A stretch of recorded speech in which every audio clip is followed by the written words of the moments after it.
안녕하세요. 오멘사입니다. 안녕하세요.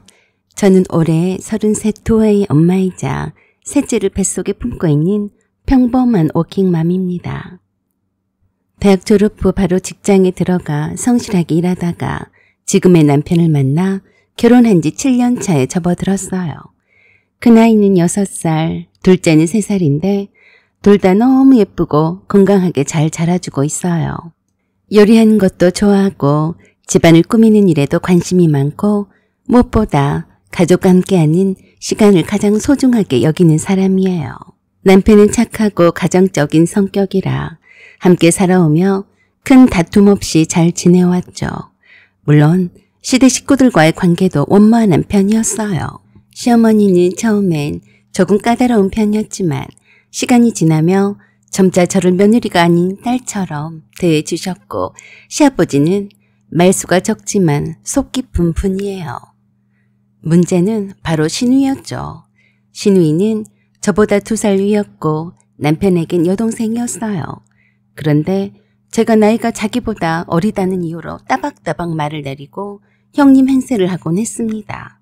그래도 제가 나이가 어리니까 그러려니 했어요.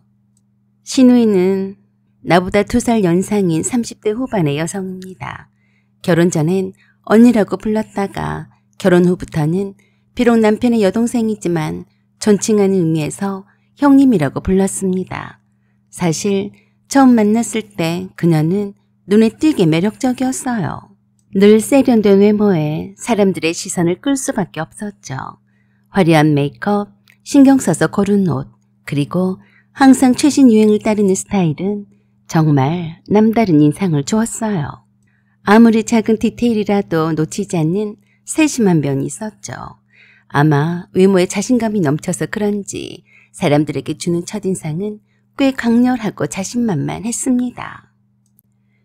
그런 신우이는 외모 지상주의 끝판왕이었어요. 하루라도 피부과를 안 가면 불안하다는 사람, 한 달에 몇 번씩 시술을 받고는 자칭 관리하는 여자라며 외모에 대한 자신감이 보통이 넘었어요. 아예 성형외과 VIP라는 걸 자랑처럼 떠들고 다녔어요. 쇼핑을 일주일에 한 번꼴로 명품 매장 순례를 다녔습니다. 피부과에는 마음에 든 얼굴형에 만들기 위해 턱선, 눈꼬리, 입꼬리 필러까지 달고 살았어요. 남들이 들으면 꽤나 부잣집의 딸이나 되는 줄 알겠지만 그렇지도 않았습니다. 보통 평범한 회사에 다니는 그저 그런 보통 직장인이었다가 이혼남을 만나서 결혼을 했습니다. 거기다 남자 문제는 또 얼마나 복잡하게요. 아직 미혼일 때부터 바람잘 날이 없이 남자를 갈아치웠고 그중엔 유부남도 서슴지 않았습니다. 그런데 문제는 그걸 자랑스러워했습니다. 남자 만나서 연애를 잘하는 것도 능력이야. 오로지 관심사가 남자한테 잘 보이는 것이었어요. 본인은 늘 연애도 공부야. 많이 해봐야 나한테 맞는 사람 찾지. 라며 당당했어요. 그런 그녀가 제가 남편과 평범하고 안정된 가정을 꾸리는 걸 못마땅히 한 건 사실 그리 놀랄 일도 아니었죠. 처음엔 제가 신경을 곤두세우는 걸까 싶어 넘기기도 했지만 시간이 지날수록 그녀의 태도는 노골적으로 변해갔어요. 가장 먼저 저를 평가하려 드는 게 문제였죠. 결혼하자마자 시댁 식구들이 모인 자리에서 신우는 제 옷차림을 대놓고 지적했어요. 어머, 올케는 참 수사하게 입는다. 요즘 신부들은 화사하게 꾸미고 다니던데. 그 말이 뭐 어때서 싶을 수도 있지만 말투가 문제였어요. 칭찬도 아닌, 그렇다고 걱정도 아닌 묘한 얄밉고 은근한 조롱이었거든요. 그런 식의 말은 매번 이어졌습니다. 집안일 이야기를 하다가도 나는 올케처럼 전업주부 스타일은 못해. 밖에 나가 돈 버는 게 훨씬 보람있잖아. 하질 않나. 제가 요리를 해서 가져가면 맛은 있는데 너무 가정식 같아서 특별함은 없네. 라며 찬물을 끼얹었죠. 가장 기가 막혔던 건 첫째 아이 돌잔치 때였어요. 제가 이 돌상을 준비하느라 정신이 없던 중 신우 있는 하객들 앞에서 큰 소리로 이런 말을 했어요. 요즘은 애 하나 키우기도 힘든데 둘째는 안 가질 거지? 난 진짜 이해 안 돼. 그냥 하나 잘 키우는 게 낫지 무슨 고생을 또 사서 해? 그때도 저는 꾹 참았어요. 일부러 그러는 건가 싶다가도 그냥 저런 성격이려니 하고 넘기려 했죠. 그런데 이제 보니 그게 다 질투였어요. 본인은 정작 불임이었거든요. 산부인과 출입한 지 꽤 되었다고 하던데 아직까지 임신 소식을 듣지는 못했습니다. 특히 제가 둘째를 임신했을 때부터 시선이 곱지 않았어요. 아이를 둘이나 낳는 걸 이해 못하겠다는 투였죠. 자기 아이도 아닌데 별스럽더라고요. 하지만 저는 그런 말들을 흘려 들었습니다. 재수없이 짓거리는 말은 새겨 담을 필요가 없었으니까요. 우리 부부가 원해서 가진 아이였는데 무슨 상관인지 참 거시기 하더라고요. 그런데 셋째를 가졌다는 소식을 알리자마자 신우의 태도는 상상을 초월했습니다. 그녀는 겉으로 무표정한 얼굴로 유지하려 했었지만 입꼬리가 실룩거리는 게 눈에 보였어요. 마치 저 임신이 자신에 대한 공격이라도 되는 것처럼 민감하게 반응하더라고요. 참 웃겼어요. 그날도 시댁에서 마주쳤을 때 제가 아이 초음파 사진을 시어머니께 보여주자 신우의 눈빛이 살벌하게 변했어요. 갑자기 물잔을 펄컥펄컥 마시더니 손에 쥐고 있던 티슈를 괜히 구기며 말했죠. 요즘 참 잘도 낳는다. 셋째까지 대단하네. 겉으로는 아무렇지 않은 척하면서도 그녀의 시선은 제 배를 노골적으로 훑었어요. 상당히 불쾌했습니다. 그래도 어쩌나 보자 하고 지켜봤습니다. 자기 조카를 낳겠다는데 뭐가 그리도 불만인지 알다가도 모를 일이었어요. 그녀는 몸매 관리에도 엄청 신경을 씁니다. 운동은 물론 피부 관리 그리고 성형까지도 일종의 취미처럼 여기는 사람이라 매일 피부과를 찾고 성형외과에서 자주 시술을 받는다는 얘기를 심심찮게 들을 수 있었어요. 그리고 자기 입으로 자랑도 하고 다녔습니다. 요새 관리도 안 하는 여자는 여자도 아니라고 하더라고요. 자신의 얼굴과 몸매를 완벽하게 만들기 위해서는 돈을 아끼지 않겠다는 스타일이었죠. 그리고 그 모든 과정이 마치 하나의 자랑처럼 대놓고 사람들에게 얘기하는 걸 주저하지 않았어요. 아니 떠버리는 걸 즐겨 했습니다. 돈 자랑도 말도 못했어요. 그녀는 항상 최신 패션을 입고 명품 브랜드에서 새로 나온 가방을 자랑처럼 들고 다녔습니다. 한 번은 그녀가 무심코 말했죠. 이거 신상이라서 VIP 한정판으로 샀어. 어때? 괜찮지? 올케도 짝퉁이라도 하나 들고 다녀. 아니요, 전 관심 없어요. 그런 돈 있으면 투자 나겠네요. 여행을 가던가요. 아휴, 별스러워. 대화가 안 돼. 라고 하며 핀잔을 주곤 했습니다. 외모와 물질적인 것에 대한 자부심이 매우 강한 그녀는 그걸 통해 사람들이 자신을 어떻게 평가할지 늘 신경 쓰는 모습이었어요. 하지만 그 모든 화려한 겉모습 뒤에는 의외로 불안정한 심리와 허영심이 숨어 있었습니다. 신우이는 종종 자신의 연애사를 떠들며 어떤 남자에게 마음이 상했다 혹은 너무 쉽게 차였다는 이야기를 꺼내곤 했어요. 그럴 때마다 사람들은 그녀를 위로해야 한다고 생각했지만 사실 그녀의 진짜 문제는 그 모든 연애가 단순히 연애를 한다는 행위 자체에 몰두하고 있다는 거였어요. 사랑이 아닌 그저 자신을 증명하고 싶은 욕망이었죠. 마치 니네들은 남자들한테 그런 대신 못 받아봤지? 나나 되니까 남자들이 줄을 서는 거야. 그래서 내 연애 전력을 알려줄 테니까 잘 듣기나 해. 부럽지? 프로라고 말해준 거야. 라는 식이었습니다. 남보다 비교해서 우위에 설 수 있는 것이 외모였고 그걸 증명이라도 하는 듯이 남자들과의 사적인 연애사를 세세하게 떠버리는 것이었습니다. 그 중에는 총각이나 유부남을 가리지 않았어요. 누가 봐도 성희롱인 것도 자기가 이뻐서 남자들이 치근덕 된다고 여겼습니다. 참 모자라도 어쩜 이렇게 모자른지 누가 그랬잖아요. 모질이 찐빵 바보를 두고 하는 말입니다. 신의 수준에 있는 사람들이나 부러워들 하겠죠.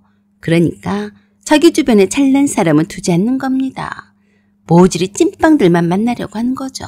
한마디로 둘 중에 하나가 아닐까요? 지능지수가 매우 낮거나 아니면 천성인 남자가 없으면 못 살거나 대충 그런 여자나 남자가 있다면서요. 선천적으로 한 남자만 만날 수 없는 여자가 있어서 일부 종사가 어려워서 이 남자 저 남자를 거쳐야만 하는 여자도 있다잖아요. 대충 술집에 제 발로 찾아 들어가는 여자들 말입니다. 또 남자도 그렇다잖아요. 한 여자에게만 만족을 못해서 결혼만 했다 하면 딴 여자한테 눈 돌아간다면서요. 그게 혹시 신우이를 두고 하는 말이 아닌가 싶습니다. 왜냐하면 신우이가 갖는 모든 관심사가 모두가 다 남자와 관련이 있는 것이었어요. 오랜만에 만나면 첫마디가 그랬어요. 올케, 나 어때? 옷이 너무 섹시했나? 저쪽에 앉아있는 남자가 자꾸 나를 쳐다보네. 누가요? 라고 하며 주변을 돌아다 봤지만 이렇다 할 사람은 눈에 띄지 않았습니다. 또 시작이구나 싶었어요. 그런 사람은 없는데요? 그렇게 대놓고 둘러보면 되겠어? 자연스럽게 봐야지. 에이, 그런 사람 없다니까요. 여기 있는 남자들이 다 20대로 보이는데 형님 같은 아줌마를 누가 쳐다본다고 그래요? 메이야? 말 다 했어? 내가 왜 아줌마야? 말 똑바로 안 해? 39살이 아줌마이지 아니면 뭐예요? 메이야? 눈을 더욱더 크게 뜨고 지랄 발광을 하더라고요. 그래서 현실 그대로 말해줬습니다. 형님은 어리고 싶어서 환장한 사람 같아 보여요. 얼굴에 보톡스를 빵빵 불어넣었으면 되는 줄 알아요? 저 20대 풋풋한 아가씨들을 봐요. 자연스러운 젊음이 얼마나 예쁜지. 성형괴물이라고 들어는 봤죠? 내 말에 미친 대기처럼 날 찌려다가 주위 시선이 두려웠는지 내 눈만 사정없이 째려봤습니다. 뭐 한두 번 겪는 일이 아니라서 무시했어요. 착각도 유분수지. 자기가 20대나 되는 줄 알아. 40줄에 들어설 아줌씨가. 그런데 왜 불렀어요? 모처럼 만났는데 초장부터 내 기분 잡칠 거야. 내가 왜 와짐씨야. 말 곧따위로 할 거야? 할 말 없으면 나는 갈 테니까 빨리 본론부터 꺼내요. 가버린다는 말에 그새 표정이 바뀌더니 그랬습니다. 그냥 뭐 얼굴 좀 보자는 거지. 있잖아, 올케. 내가 아는 친구 중에 이혼한 애가 한 명 있는데 오늘 저녁에 자기들 모임에 나오라고 하는 거야. 어떤 모임인데요? 공무원들인데 최하가 동장들이래. 꽤 직책이 높은 고위직 공무원들도 있다고 하더라고. 네? 뭐하는 모임인데요? 순진하긴. 뭐하긴 뭐하겠어. 술 마시는 자리지. 요새 공무원들도 고급이라서 술자리에 술집 애들도 안 불러. 차라리 일반인들을 좋아하지. 한마디로 내 미모가 거기까지 알려져서 미팅을 주선한 거라고. 어때? 나 아직도 여전히 남자들한테 인기가 많지? 그건 옳게도 인정하지? 란 표정이더군요. 진짜 밥맛이었어요. 술값은 자기네들이 다 책임을 지겠다며 자꾸 연락하네. 어쩔까? 공짜 술 한 잔 마시고 얼큰 한바탕 즐기다 올까? 자랑처럼 말했습니다. 저는 놀라서 그랬었죠. 그 고위직 공무원이란 사람들 유부남 아니에요? 촌스럽게 왜 이래? 당연히 유부남이지. 고위직 공무원인데 누가 총각으로 놔뒀겠어. 심각기는 그냥 건전하게 술 한잔 하는 자리라니까. 아니, 말이 안 되잖아요. 술자리에서 유부남과 유부녀가 미팅을 한다는데 그게 왜 건전하게 만나는 거예요? 앞뒤가 맞아야죠. 앞뒤가 안 맞긴 뭐가 안 맞다는 거야. 요새 공무원들도 몸살이느라고 이혼녀들을 만나는데 난 특별히 그 자리에 유부녀인데 초대를 받은 거라고. 유부녀는 자기들도 위험하잖아. 까딱하다간 목이 날아가는데 쉽게 하겠어? 하더라도 아주 피밀리 하겠지. 그런데도 나에게 자꾸 러브콜을 보내는 걸 보면 입소문이 났나 봐. 그러면서 스스로도 자랑스러웠는지 좋아 죽고 못 살더라고요. 하여간 모질이. 내가 놀기 좋아한다는 걸 다 아나 봐. 할 일도 없고 심심하니까 그냥 호기심 차원에서 한번 나가볼까 해. 그 이상도 그 이하도 아니야. 허허허. 그 말 하려고 바쁜 나를 부른 거예요? 신우이가 올케한테 말도 못하니? 너는 왜 그렇게 못돼 처먹었니? 안 돼요. 그런 곳에 나갔다가 들키면 어쩌려고 그래요. 들키긴 누가 들킨다고 그래? 그렇게 새가슴이어서 세상은 어떻게 살아? 걱정된다 정말. 얼마나 스릴 있어. 내 삶의 활력소야. 진짜 듣고 있으려니까 화딱지가 나려고 했습니다. 그래도 그런 곳에 나온 사람들 다 정상이 아니니까 나갈 생각 마요. 유부남과 유부녀끼리 만나서 회포를 푸는데 누가 뭐라 해. 요샌 다들 그렇게 하고 살아. 놀라서 제가 그랬습니다. 나도 그렇고 내 주변에 그런 사람 눈 씻고 봐도 없어요. 옳게만 몰라. 다들 티 안 나게 그렇게 한다니까. 누가 다들 그래요. 그럼 저도 그런 자리에 나가면 좋겠어요? 그랬더니 웃기다고 배꼽 잡고 웃었습니다. 하하하 웃기네 웃겨. 누가 너 같은 애를 끼워준대? 그런 자리에 아무나 불려 나가지는 않아. 자기네 호주머니 사정도 있는데 돈 써가며 입맛도 안 땡긴 여자를 부르겠어? 웃겨서. 간만에 덕분에 웃었네. 나나 되니까 불러주는 거야. 심심하니까 기분 전환 겸 해서 한번 나가볼까 해. 하도 와달라고 하니까 나가주는 거야. 걔네들이 나한테 돈을 쓰겠다는데 쓰게 해줘야지. 대화가 항상 이런 식이었습니다. 그런 거 말고는 머릿속에 든 게 아무것도 없는 사람 같았습니다. 존재 자체 이유를 남자들이 자기를 쳐다봐 주느냐 아니냐였어요. 여자가 외모를 아름답고 단정하게 가꾸는 것이야 뭐라고 할 수는 없지만 신은 오로지 남자들에게 잘 보이기 위해서였어요. 그러면서도 얼척이 없는 게 산부인과를 다닌다는 겁니다. 옳게, 나 요즘 산부인과에 다니고 있어. 어디가 안 좋아요? 아니, 애가 없으니까 불안해서 말이야. 뭐가 불안한데요? 뭐겠어. 지금 나랑 살고 있는 아저씨 말이야. 전부이가 사이에서 아들이 하나, 딸이 하나 있는데 나도 애가 하나 정도는 있어야 나한테 함부로 할 것 아니야. 내가 애도 없이 사니까 시댁에서도 나를 완전히 무시해.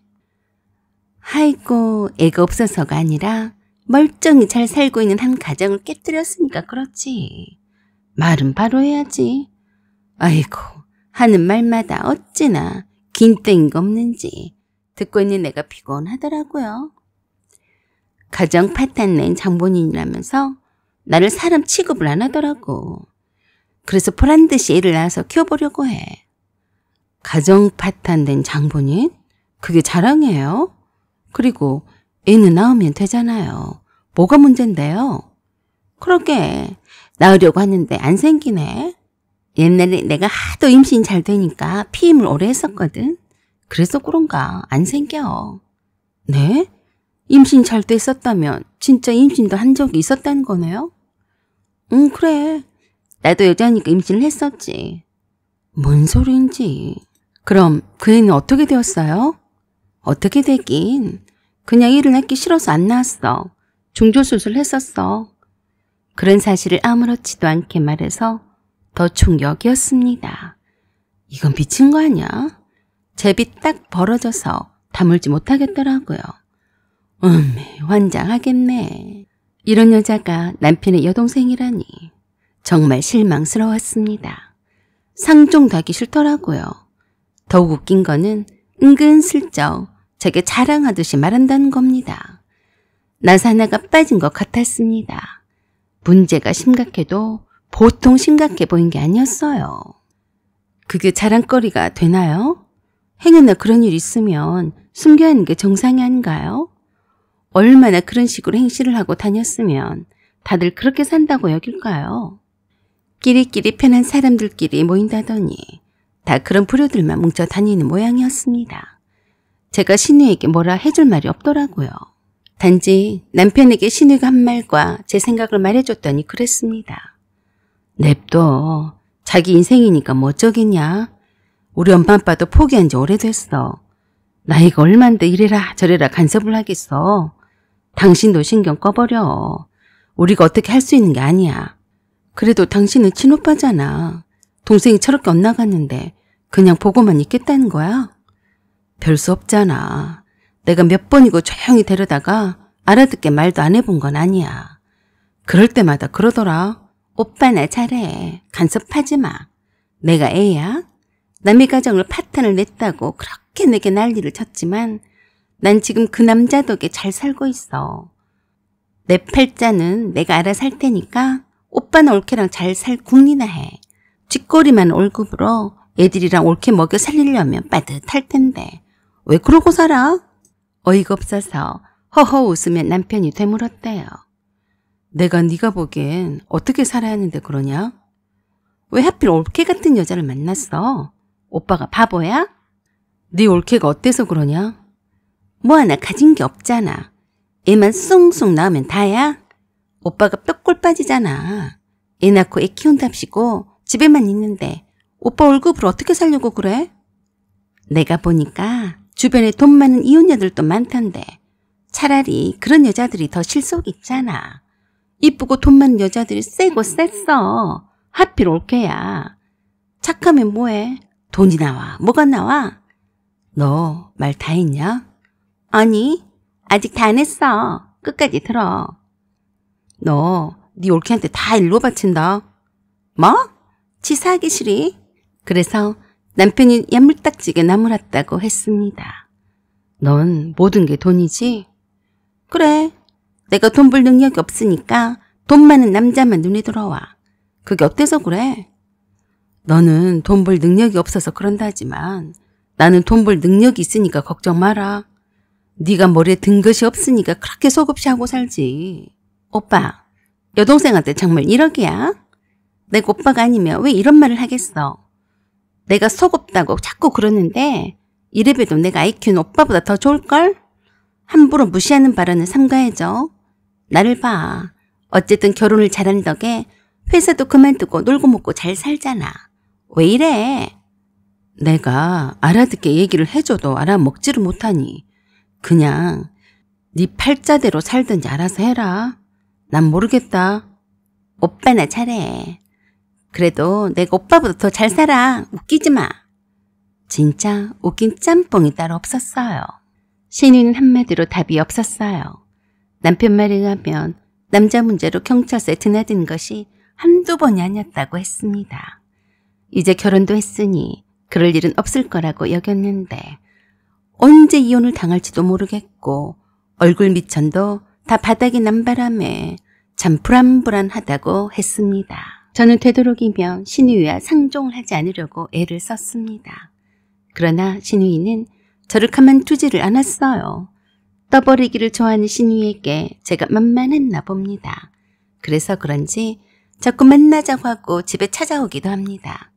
신우이 상반떼기를 보기는 싫지만 혹시 무슨 일이 있나 싶어서 만나주곤 했습니다. 신우이는 나와 비교하기를 좋아했습니다. 사실 주변의 모든 여자와 비교해서 자신의 우위를 인정하려고 했습니다. 결혼 후에도 자꾸 나를 평가하고 특히 가정적인 면에서 나를 자꾸 자극하려고 했어요. 처음엔 제가 순진해 보였고 신우이가 나를 자기 입맛대로 요리하고 싶었던 거죠. 하지만 어린 판푼어치도 없는 일이었습니다.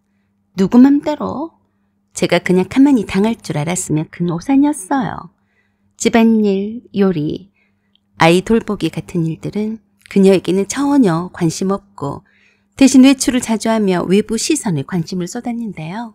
신우는 은근히 나를 무시하곤 했습니다. 올케가 좋은 대학을 나오면 뭐해?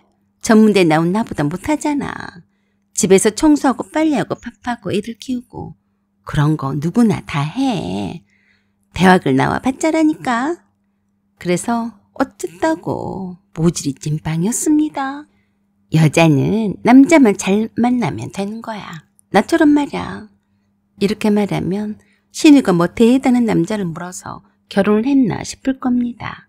말도 안 됩니다. 물론 돈은 좀 많아서 신우이가 일을 안 하고 놀고 먹어도 되니까 신우이 입장에선 자랑할 만한 건 맞아요. 그래서 자부심이 대단한 거고요. 웃기지 말라고 해요. 처음엔 저도 몰랐었는데요. 알고 봤더니 지금 사는 남자는 애가 둘인 이혼남이었습니다. 그것도 우리 신우이가 유부남을 꼬셔서 이혼을 시켰던 거더라고요. 한마디로 남의 가정 파탄내서 결혼한 겁니다. 이게 무슨 자랑이라고. 그래서 결혼식을 올리지도 못하고 그냥 살고 있어요. 유부남과 연애를 할 땐 전처 식구들이 시댁까지 쫓아와서 동네 우세란 우세는 다 사서 할 수 없이 지금 사는 곳까지 이사를 왔다고 했습니다. 그래도 창피한 줄 몰라요. 신우이의 흑역사는 내가 결혼 전의 일이지만 사촌 형님이 나한테 귓속말로 다 알려줘서 다 알고 있었어요. 그런데 무슨 대단한 남편을 만난 것처럼 으스대냐고요. 백녀시같이 남의 남자를 꼬신 주제에 자기는 안 당할 줄 아나? 똑같이 당할걸? 인공 납바닥에 천년만냥 할 줄 아나? 신이 남편은 대머리에다 나이도 15살이나 많은 노친네였어요. 다니던 자그마한 회사의 대표였대요. 뭐 작정하고 꼬신 거죠.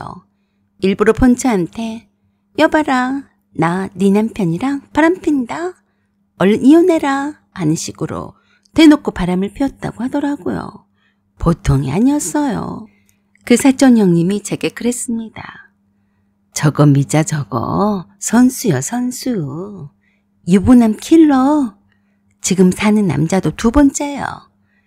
그러면서 답이 없다며 머리를 절레절레 흔들었습니다. 전에 남자도 유부남이었고 그때는 그냥 동거만 했는데 그때도 돈 많다고 자랑하고 다녔는데 사기당했다고 그러더라고. 그래서 헤어졌다던데 아무튼 옳게도 조심해. 미작 하자는 대로 하면 절대로 안 돼. 저거는 자기보다 남이 잘 되는 꼴은 절대로 못 봐. 두고 보면 내 말이 무슨 말인지 알 거야. 우리 과가 아니야. 상종 못할 인간이니까 그런 줄만 알아. 친척들도 시부모님 눈치를 보느라 쉬쉬하면서도 신우이에 대한 소문을 다들 꿰뚫고 있더라고요. 모르는 사람이 없더라니까요. 그 사실을 모르는 것은 신우이뿐이었습니다. 그렇게 신우이가 창피한 줄도 모르고 자기 치부를 아무렇지도 않게 잎사귀에 놀리고 다니니 아니 그러겠어요? 특히 만만해 보이는 저에게는 더 맘 놓고 자기를 다 내보이는 거고요. 설마 하니 가족인 네가 나를 어찌하겠니? 입을 쫑알쫑알 놀려서 스트레스도 풀고 자랑도 해서 나보다 더 위에 있다는 걸 인식도 시켜주고 꼭 먹고 알 먹는다고 생각하는 거죠. 또한 신우이는 성격상 자신에게 불리한 상황을 만들지 않으려고 아주 치밀하게 계산을 하는 사람입니다. 사람들에겐 늘 좋은 사람인 척하면서 뒤에서는 내게 상처를 주고 불쾌한 말을 던지는 식으로 대하는 경우가 많았습니다. 그런 재주가 있었으니까 유부남 꼬셔서 결혼까지 했겠죠. 그렇기에 처음에는 그녀가 나에게 다정하게 대해주는 것처럼 보였지만 시간이 지나면서 점점 그 본 모습이 드러났습니다. 이렇게 신우이는 겉으로는 화려하고 사람들에게 좋은 인상을 주는 타입이지만 실제로는 내면에서 자존감 부족과 불안감을 끊임없이 느끼고 있는 복잡한 성격을 가진 사람입니다. 그런 사람이 내 주변에 있으면 좋을 게 하나도 없습니다. 사실 결혼 첫부터 그녀는 어딘가 묘하게 불편한 존재였어요. 하지만 전 웬만한 거는 무시하고 넘어가기 일쑤였는데요. 꼴불견이 때가 많았습니다. 결혼 전에 신우이를 2번째 만났을 때였어요. 다짜고짜로 선물이라며 뭔가를 종이백을 싸들고 왔더군요. 내가 이거 웬만해서는 아무한테나 주지 않아. 특별히 옳기를 생각해서 가져왔어. 선물이라고 생각해? 저는 진짜로 무슨 귀중한 거나 되는 줄 알았지 뭡니까? 네, 고마워요. 저는 선물도 따로 준비도 안 했는데요.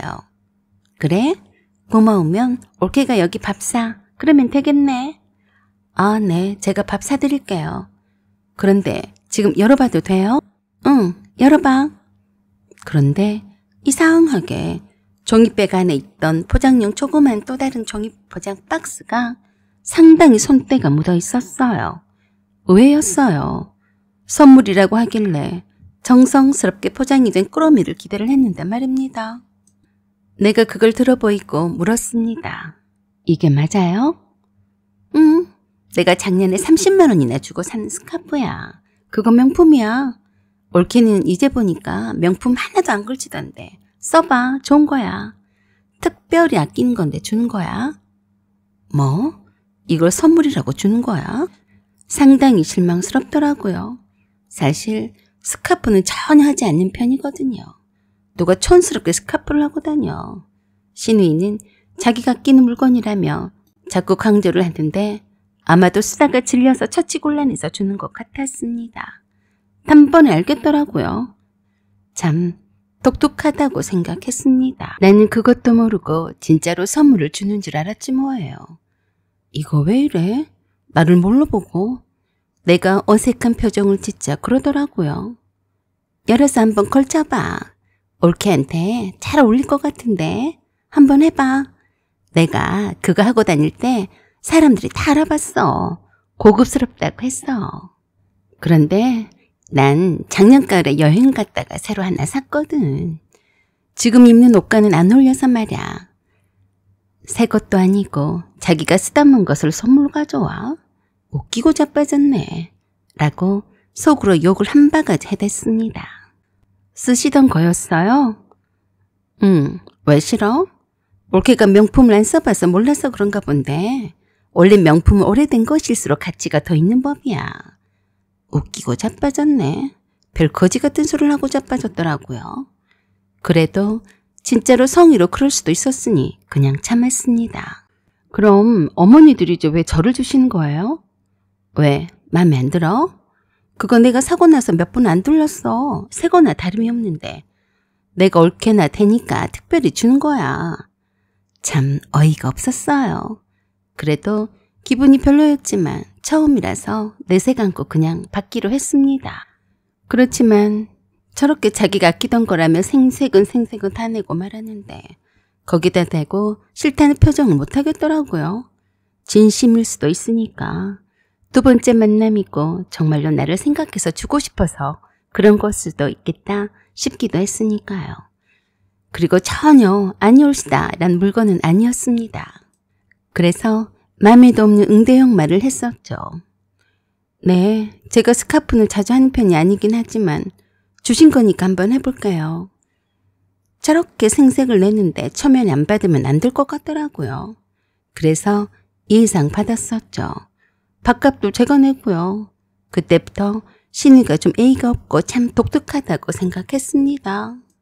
그 뒤로도 계속해서 자기가 쓰다가만 물건이나 처치 곤란한 신발이나 옷들 그리고 화장품을 샀다가 마음에 안 들면 선물이란 말로 포장을 해서 들고 나왔어요.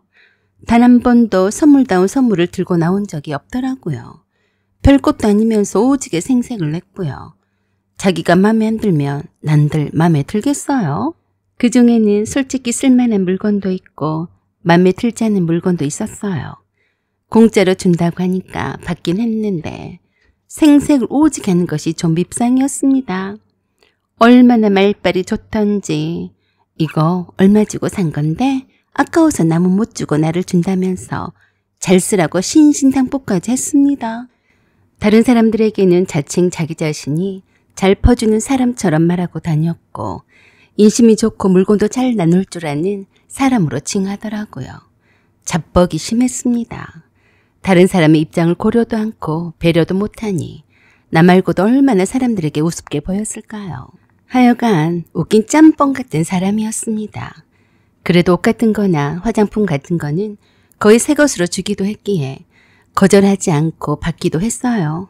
워낙에 물건 사기를 좋아하고 금방 질려하는 성격이라서 친구들이 들러붙어서 맨날 뭐 줄 것 없냐고 대기줄 선다면서 자랑 삼아 말하더라고요. 멀쩡한 가정을 깨고 유부남과 살고 있으니 뽕을 잘 빼느라 그러겠죠.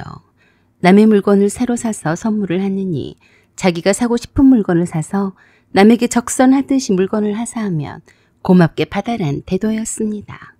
그런 걸 알면서도 신우의 물건을 탐내어 달라붙는 친구들도 있다고 자랑했습니다. 그런데 문제는 내가 몇 번 받아 처먹었더니 아예 저를 거지로 알더라고요. 앞서 말한 대로 신우의 친구란 여자들이 대부분 이혼녀들이나 다 그렇고 그런 부류들이라서 그런지 거짓대들이 따로 없는 것 같았습니다. 신우이왈 내 친구들은 맨날 나한테 줄 것 없냐고 물어. 내 물건을 너무 탐낸다니까. 그건 네 친구들이 다 거짓대들이라서 그러는 거야. 네가 좋아서 그러는 거 아니야, 이 멍충아. 늘상 자기가 대단한 사람처럼 행세를 했습니다. 특히 내 앞에서 더 그랬어요. 아는 척도 많이 하고요. 한 번은 그날은 어느 주말이었어요. 신우이가 할 말이 있다며 오라고 난리였어요. 그래서 갔더니 그랬습니다. 어머, 나 요즘 너무 정신이 없어서 물건도 정리할 시간이 없네. 라며 일종의 자랑처럼 말했죠. 그러더니 자기 방에서 한참을 뒤지더니 아주 중요한 선물이라며 뭔가를 들고 나오더라고요. 볼게, 이거 한번 써봐. 이거 진짜 좋은 거야.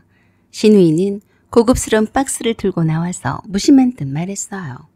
박스 안을 보니 아직 포장이 제대로 되어 있었지만 분명히 한 번은 사용했던 흔적이 있었던 제품들이었어요. 고급 브랜드에서 나온 미니 드라이어와 그 전에 쓰던 비싼 화장품들이었죠. 이건 내가 다 써보고 괜찮아서 그러는데 너도 써봐. 1+1으로 샀는데 나 요즘 다른 거 써서 필요 없으니까 아까운 물건인데 그냥 주는 거야. 내 똘마니들이 자기네들 다 하려고 그랬는데 내가 옳게 주려고 꼼쳐둔 거야. 신우이는 마치 자신이 대단한 선물을 주는 것처럼 연기했어요. 그런데 그 물건들은 사실 아직 사용감이 남아있었고 비닐 포장도 조금 찢어져 있었죠. 그네 표정은 무척 자랑스러웠어요. 내가 아깝지만 이런 걸 준다는 자부심이 묻어났죠.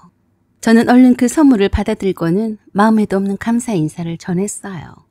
고마워요. 잘 쓸게요. 하고 웃으면서도 내심 이 물건들을 받고 싶지 않다는 생각이 들었습니다. 사실 이런 선물을 주는 느낌은 전혀 따뜻하지 않았고 썩 기분이 좋은 건 아니었습니다. 받을 때의 느낌이 있잖아요. 신우의 진정성이 느껴지지 않았습니다. 그래서 그랬어요. 형님, 버릴 물건이 많은 것 같은데요. 더 있으면 주세요. 당근에다 내다 팔게요. 그랬더니 눈이 휘둥그레져서 놀라며 그러더군요. 뭐야? 당근에 판다고? 그게 어때서요? 내 성의를 무시하는 거야. 뭐야? 내가 형님 성의를 무시했으면 안 받았겠죠. 써보니까 마음에 안 들고 내 타입도 아니라서 당근 나눔을 한 건데 뭐 어때서요? 참 이상하시다. 그러자 얼굴이 푸르락거리며 중고 도로 다 뺏어갔습니다. 도로 이리 내놔. 할 짓이 없어서 내 물건을 당근에 팔아? 돈이 그렇게 궁해? 당근에다 팔게? 형님이 선물이라고 준 거예요. 당근에다 돈 받고 팔 만한 게 하나도 없었어요. 다 무료 나눔인데 그것도 한 번 쓴 상품이라고 가치가 없다고 안 가져가요. 그래서 쓰레기장에 다 버렸어요. 그러자 그 말에 자존심에 상처를 입었는지 어쨌는지 올케, 감히 내 성의를 이렇게 무시해도 되는 거야? 올케가 이런 사람이었어? 그래서 제가 그랬습니다. 똑바로 말씀을 드리는데요. 저는 거지가 아니에요. 형님 똘마니도 아니고요. 그리고 형님 쓰레기통도 아니에요. 심심하면 한 번씩 불러서 이런 걸 던져주는데요. 그동안 싫어도 싫다는 티 안 내고 받아줬어요. 그런데 가만히 보니까 형님이 저를 거지 취급하는 것 같아서요. 그건 참을 수가 없네요. 이런 걸 주려고 바쁜 사람 오라가라세요?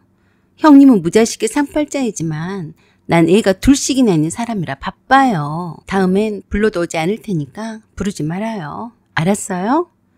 라고 말하고 곧바로 나왔습니다. 나가는데 내 뒷꼭지에다 대고 치라를 떨었습니다. 그러든지 말든지 무시해버렸어요. 꼴도 보기 싫었어요. 제가 웬만하면 이렇게까진 하지 않으려고 했는데요. 대신 받기 싫은 것도 있었지만 주면서 내게 하는 태도가 상당히 불쾌했습니다.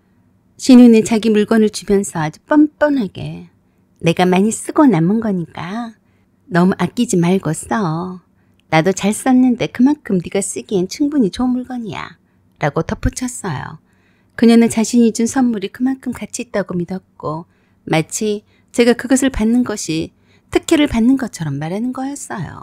자기가 공주나 왕족이고 나는 지네들 콩고물이나 떨어지는 거 줘먹는 하느나 거짓쯤으로 여기는 그 태도가 갈수록 더욱더 더해가니까 구역질이 나려고 해서 참을 수가 없었어요.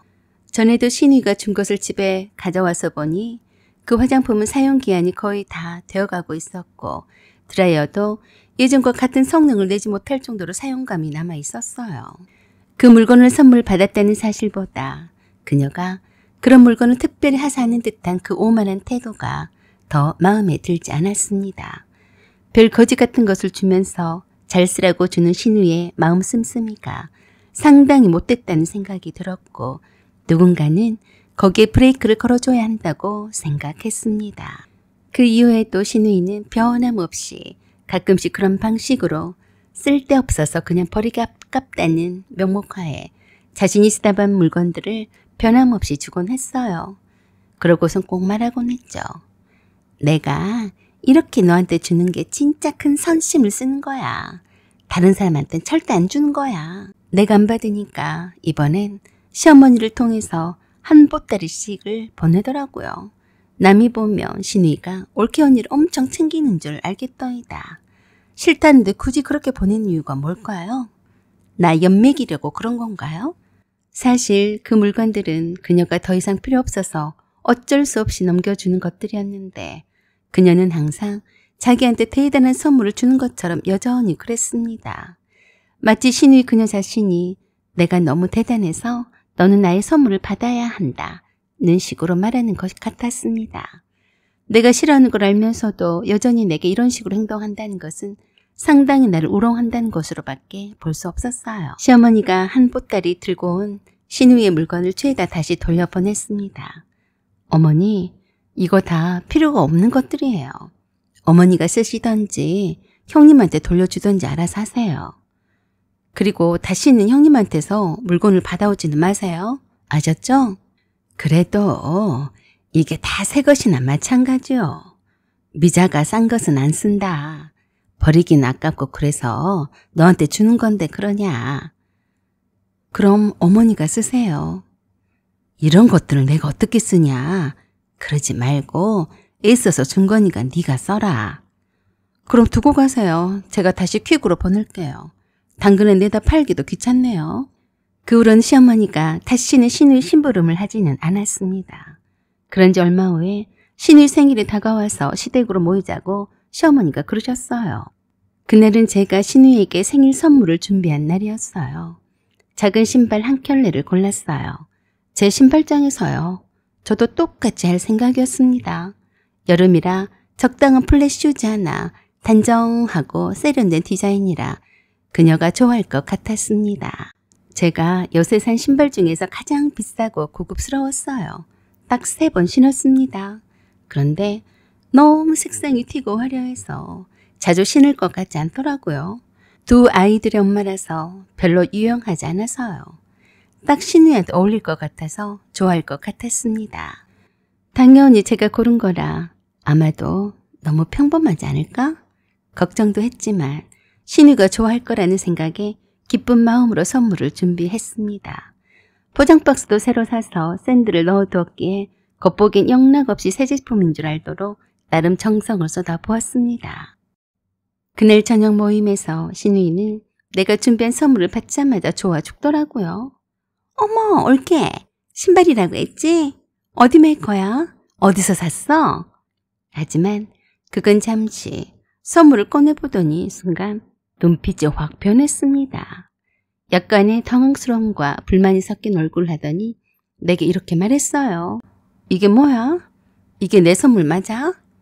네, 제가 가장 아끼던 샌들인데 형님한테 특별히 선물로 드리는 거예요. 딱 3번 신었어요. 새 것이나 마찬가지예요. 형님도 나한테 형님이 가장 아끼던 거 선물로 주셨잖아요. 저도 많이 받았으니까 아까워서 못 신는 거 드리는 거예요. 흑빛이 된 신우의 얼굴이 이내 화를 내면서 내가 준 샌들을 바닥에 던졌어요. 내가 우스워? 왜 네가 신던 신발을 선물로 가져와? 형님이 쓰던 걸 저한테 준 선물은 당근에 내놔도 아무도 안 가져가길래 그냥 버렸지만요. 왜 형님은 주면서 내가 주면 감사할 줄 몰라요? 그랬더니 저한테 악을 쓰며 땡깡 오지게 부렸습니다. 그러자 신우이 남편이 그러더라고요. 주는 성의가 있는데 이렇게 버리면 쓰나. 그러게 다른 사람한테 주는 선물은 정성이지. 당신이 먼저 그랬잖아. 할 말이 없겠구먼. 당신이 하면 되고 남이 하면 안 되고 그건 아니지. 신우이가 그 말에 더 화를 냈어요. 당신 지금 불난 집에 부채질이야? 곧따위로 말할 거야. 그러자 신우이 남편이 고개를 돌리며 입을 딱 다물더라고요. 내가 거지야? 이따위를 들고 와. 신우의 그런 돌발 행동에 그 자리에 있는 모든 가족들이 다 놀라고 말았습니다. 저는 아무렇지도 않게 그랬어요. 형님, 내 성의를 무시한 거예요? 내가 제일 아끼던 거를 남도 못 주고 특별히 형님의 생일 선물로 가져왔는데 이렇게 땅바닥에 내 팽개치다뇨. 형님도 형님이 쓰다가만 물건으로 내게 선물이랍시고 주곤 했잖아요. 그럼 그때마다 형님은 나를 무시해서 그랬던 거예요? 대답해봐요. 사람을 앞에다 두고 선물을 던져버리다니 어디에서 배워먹은 버르장머리예요? 메이야? 인연이 터진 입이라고 막 놀릴 거야? 저한테 약을 써대며 막 달려들 기세였어요. 저도 이때를 기다린 터라 만만치 않게 되들었습니다. 인연? 내가 그동안 너보다 나이가 어리다고 형님 대접을 해줬는데 너 말 똑바로 해. 난 엄연히 네 오빠의 부인이야. 서열로 따지자면 네가 나를 상전으로 모셔야지. 내가 네 웃전이라고. 콱 뒤지기 전에 조심해. 수준이 낮은 애한테는 그 수준에 맞게 대해줘야 하는 법이었어요. 나처럼 고상하고 예의를 다 따져가며 대하다간 죽도 밥도 안 된다는 사실을 그동안 지켜봐오면서 깨달았거든요.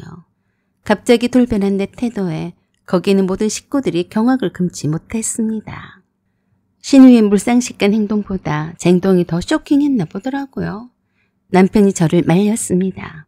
자기야, 참아. 오늘 저 인간 생일이잖아. 자기답지 않게 왜 그래? 식구들이 다 보고 있잖아. 우리 애들도 보고 있고. 저리 비켜. 오늘부터 서열 정리를 확실히 해야겠어. 신우이 너 나한테 또 한 번 깝치면 국물도 없어. 그런 날을 신우이가 가만히 보고만 있을 리가 없었죠. 거실 바닥에 던져버린 내 소중한 샌들을 다시 짚더니 내 얼굴에다 세게 던졌습니다. 야, 이런 개 뺐다고야. 어디서 이런 거지 같은 것이 우리 집에 들어와서 이 지랄이야. 너 나한테 오늘 뒤졌어. 뱁새만한 눈을 어찌나 크게 찢어서 성형을 했던지 그 큰 눈에 생일이랍시고 화장은 정성스럽게 했는지 어쨌는지 시커먼 두 눈이 더 커지니까 호랑이 눈깔이 따로 없더라고요. 아이고 무서워라 라고 하는 순간 두 발톱을 세우며 내게 돌진하는데 한순간 퍽 소리가 나더니 뒤로 나자빠졌습니다. 속이 시원했어요. 신우이가 내게 몸을 날리자 남편이 주먹으로 한 대 박았습니다. 얼마나 세게 박았는지 퍽 소리가 났고 나중네 하고 넘어져서 일어나지도 못했습니다. 그런 신우이에게 남편이 그랬어요. 너 감히 내 앞에서 네 올케 언니한테 달려들어? 이게 어디서 함부로 대들어? 너 나한테 오늘 죽고 싶냐? 네 생일에 제사상 차려주랴? 완전히 제대로 남편 한 방에 맞았는지 잠시 동안 말도 제대로 못했어요. 아픈 것도 서러운데 거기는 모든 식구들이 아무도 자기 편을 안 들어주자 서러웠는지 울고불고 난리였어요. 신우이 남편인 노친네는 그냥 뒷짐만 지고 지켜만 보고 있더라고요. 편을 들래야 들 수가 없었던 거죠. 대체로 나자빠진 상태로 엉엉 울어대던 신우이가 이제는 시부모님을 향해 저를 손가락으로 가리키며 그랬습니다. 엄마, 아버지, 전현이 저랬는데 가만히 있을 거야? 그러자 남편이 또 신우이 면상에 얼굴을 디밀고 그랬어요. 전현이 뭐냐? 앞으로는 올케 언니라고 해. 오늘은 네 생일이고 뭐고 없어. 나한테 죽고 싶지? 남편이 서슬퍼렇게 노려보며 말을 하자 무서웠는지 입을 꾹 다물고 침을 꼴딱 삼키더라고요. 웃겨. 남편이 또 정신교육에 들어갔습니다. 다시 한번 말해봐. 네 언니한테 함부로 할 거야 말 거야? 올케라고 부르지도 말고 깍듯이 올케 언니라고 불러. 알겠냐? 대답해.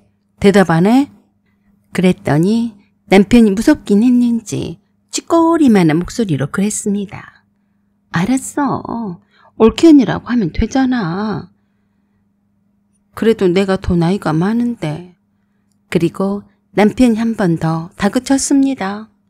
그리고 너 우리 애들 엄마를 만만히 보고 함부로 하던데 그런 거는 나한테 함부로 하는 거나 똑같은 거요. 네가 내 손에 죽기 싫으면 다시는 그럴 생각 말아야 할 거다. 남편이 신우이를 그렇게 무섭게 몰아치자 한풀 꺾인 모습이었어요. 죽어라 날뛰더니 주섬주섬 일어나더라고요. 이때를 놓치지 않고 남편이 또 그랬어요. 네 올케 언니한테 사과해. 지금 당장. 도저히 그렇게는 못한다는 표정을 짓자 남편이 한 대 더 쥐어 팰 것처럼 다가오자 하면 되잖아. 올케 언니 미안해. 성의가 없다. 복창 안 하냐? 올케 언니 미안해. 내가 잘못했어. 라고 하면서도 그 눈빛은 억울하다는 표정이었습니다.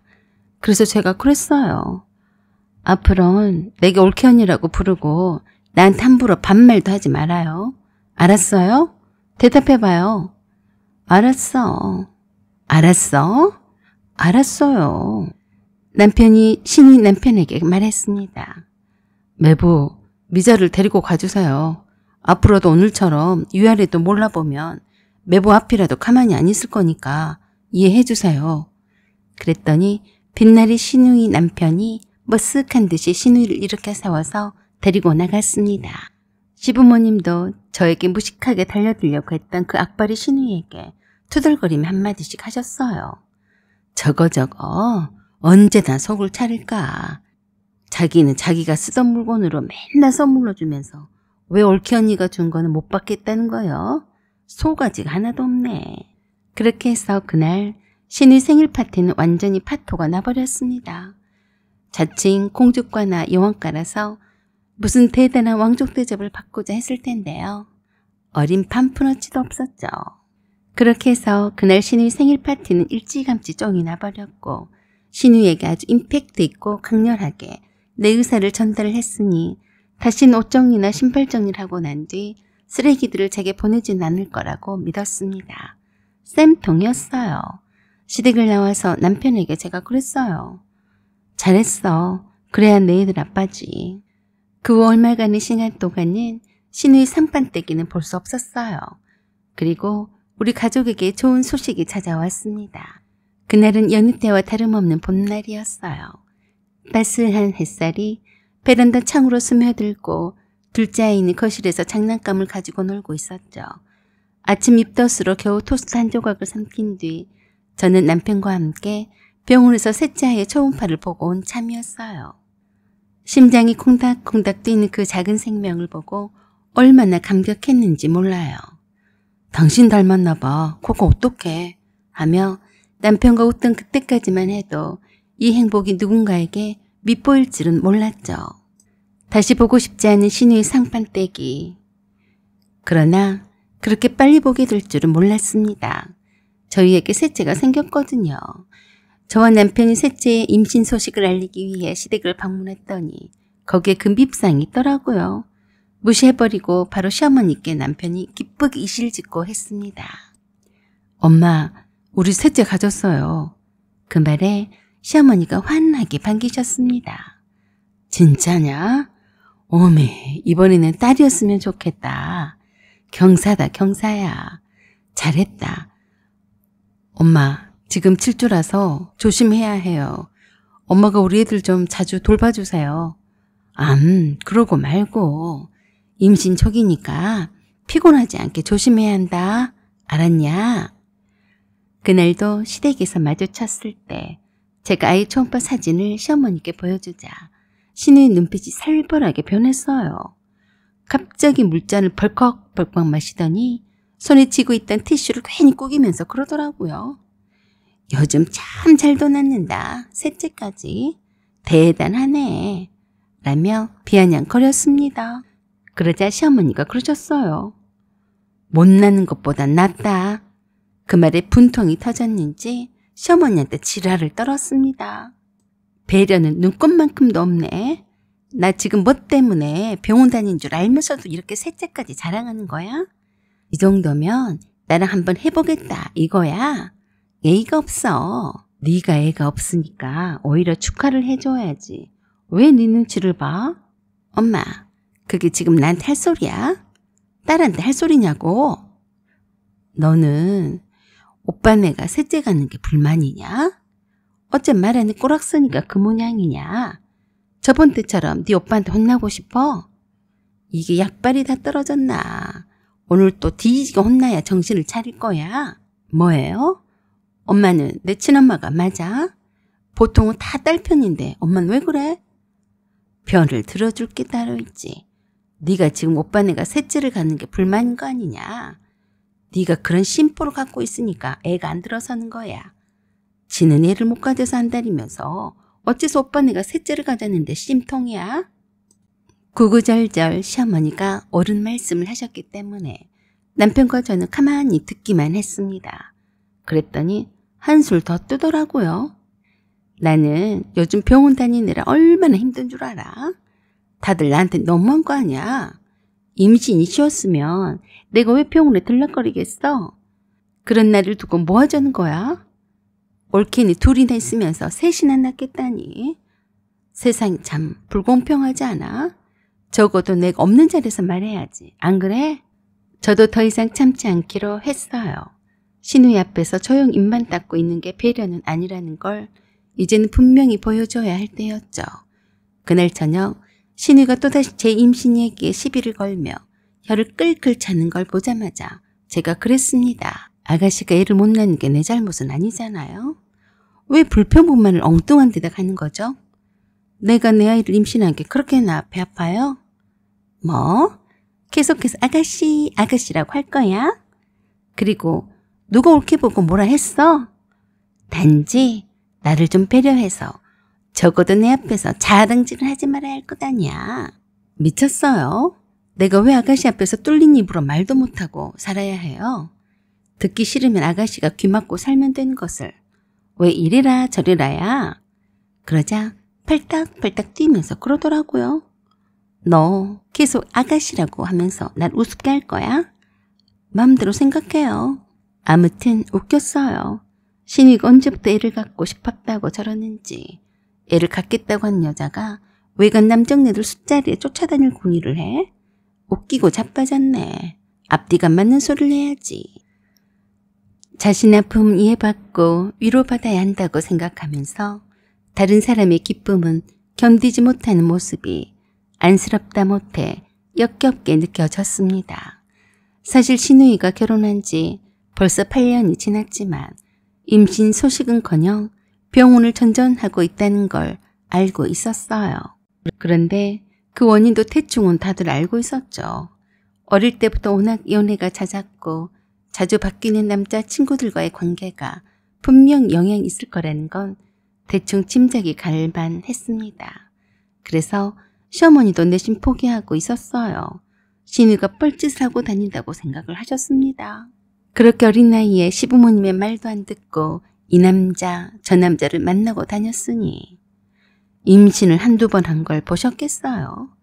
첫 임신에 유산하거나 중절 수술을 하게 되거나 유산이 2번 이상 반복을 하게 되면 습관성 유산으로 진행이 되어서 불임이 될 가능성이 많은데요. 그건 내 나이 또래 여자라면 다 아는 상식입니다. 유산도 임신과 출산과 똑같이 몸이 망가진다고 했습니다. 중절 수술을 한 후이든 유산을 한 후이든 똑같이 몸을 잘 추스려야 하는데 보통은 그러지 않는 경우가 많아서 불임이 되는 경우가 많다고 들었습니다. 신우이가 불임인 거 어쩌면 당연한 이치였어요.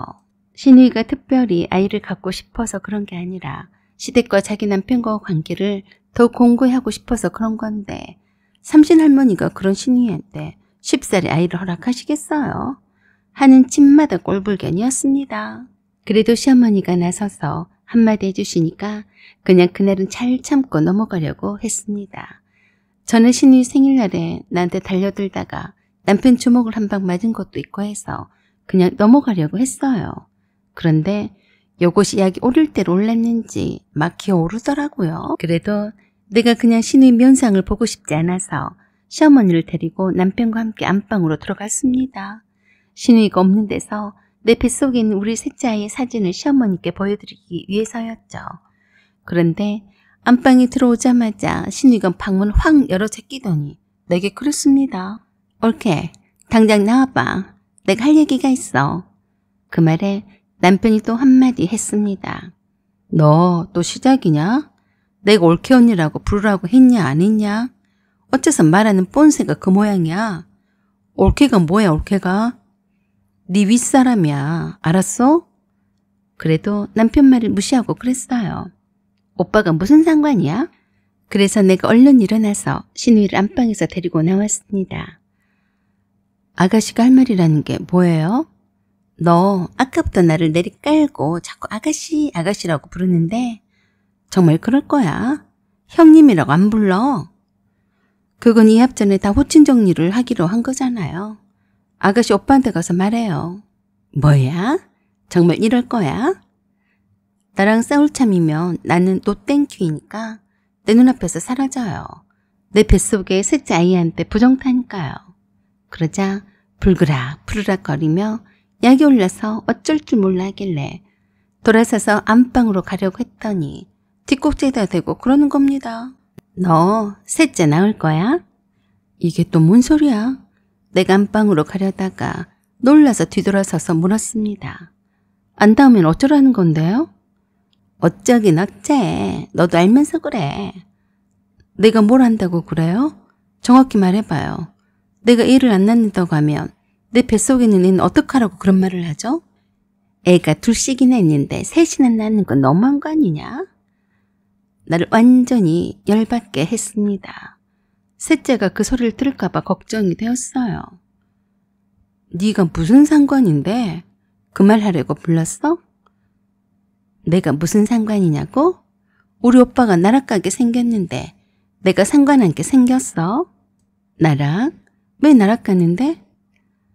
너는 애기 낳는 게 취미라서 순봉순봉 낳으면 될 줄 알지만 우리 오빠는 애 새끼 먹여 살리느라 뼈골 빠져. 네가 뭔데 자꾸 애 새끼 퍼질러 놓냔 말이야. 잔말 말고 셋째 낳지 마. 너 혹시 내가 셋째를 가지니까 질투가 폭발했냐? 지금 나를 질투하는 거야? 뭐? 질투? 어이가 없네. 웃기고 자빠졌네. 질투? 내가 너 같은 걸 두고 왜 질투해? 꼴값 떨고 있네. 네가 나랑 비교 자체가 되니? 그리고 어디다 대고 반말이야. 네가 아직도 정신을 못 차렸구나. 네 오빠한테 한 번 더 착살이 나봐야 정신을 차릴 거니? 난 네 오빠의 금쪽 같은 마누라야. 그러니까 올케 언니라고 부르고 나한테나 반말하지 마. 내가 네 상전이라는 거 잊지 마라. 알았냐? 몰랐다. 어쩔래? 라고 하면서 계속해서 피아냥거리면서 또 한 번 그러더라고요.